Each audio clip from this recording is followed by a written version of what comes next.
একদিকে ইরান যুদ্ধ পরবর্তী উত্তেজনার জেরে পেন্টাগন সৌদি আরব থেকে সেনা প্রত্যাহারের কথা বিবেচনা করছে, অন্যদিকে মার্কিন প্রেসিডেন্ট ডোনাল্ড ট্রাম্পের সবুজ সংকেত পেয়ে ইয়েমেনে হুতিদের বিরুদ্ধে নতুন করে বড় ধরনের বিমান হামলা চালিয়েছে সৌদি আরব। রাজধানী সানা সহ একাধিক স্থানে চালানো এই হামলার পাল্টা জবাব হিসেবে সৌদি আরবে আবাহা আন্তর্জাতিক বিমানবন্দর লক্ষ্য করে ক্ষেপণাস্ত্র ও ড্রোন হামলা চালিয়েছে হুতি বাহিনী।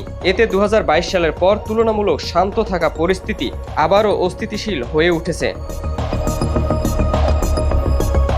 আন্তর্জাতিক বিভিন্ন সংবাদ মাধ্যমের তথ্য অনুযায়ী ইরান থেকে একটি বিমান সানায় অবতরণকে কেন্দ্র করে উত্তেজনা তৈরি হয়। সৌদি সমর্থিত ইয়েমেন সরকারের দাবি, ওই বিমানে হুতি নেতারা ছিলেন যারা ইয়েমেনের সর্বোচ্চ নেতা আয়াতুল্লাহ খমেনির শেষকৃত্য থেকে ফিরছিলেন। এই দাবির ভিত্তিতে সানা বিমানবন্দরের রানওয়েতে হামলা চালিয়ে বিমানটির অবতরণ ঠেকানো হয়। যদিও সৌদি আরব সরাসরি এই হামলার দায় স্বীকার করেনি, পাল্টা প্রতিক্রিয়ায় হুতিরা আবাহা বিমানবন্দর লক্ষ্য করে হামলার দাবি করে।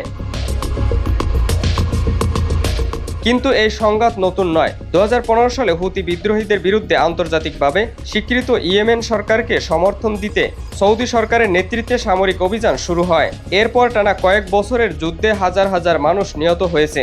জাতিসংঘের তথ্য অনুযায়ী ইয়েমেন বিশ্বের সবচেয়ে ভয়াবহ মানবিক সংকটগুলোর একটি। ক্ষুধা, দারিদ্র্য, অপুষ্টি ও চিকিৎসা সেবার সংকটে আজ কোটি কোটি মানুষ মানবতার জীবনযাপন করছেন।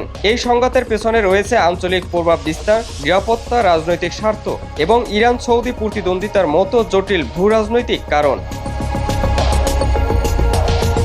বিশ্লেষকদের আশঙ্কা, সর্বশেষ এই হামলা শুধু ইয়েমেনেই সীমাবদ্ধ থাকবে না, এটি মধ্যপ্রাচ্যে নতুন করে বড় ধরনের সামরিক উত্তেজনা সৃষ্টি করতে পারে। পাশাপাশি লোহিত সাগরের নিরাপত্তা, আন্তর্জাতিক জাহাজ চলাচল এবং বৈশ্বিক জ্বালানি সরবরাহ নতুন ঝুঁকির মুখে পড়তে পারে।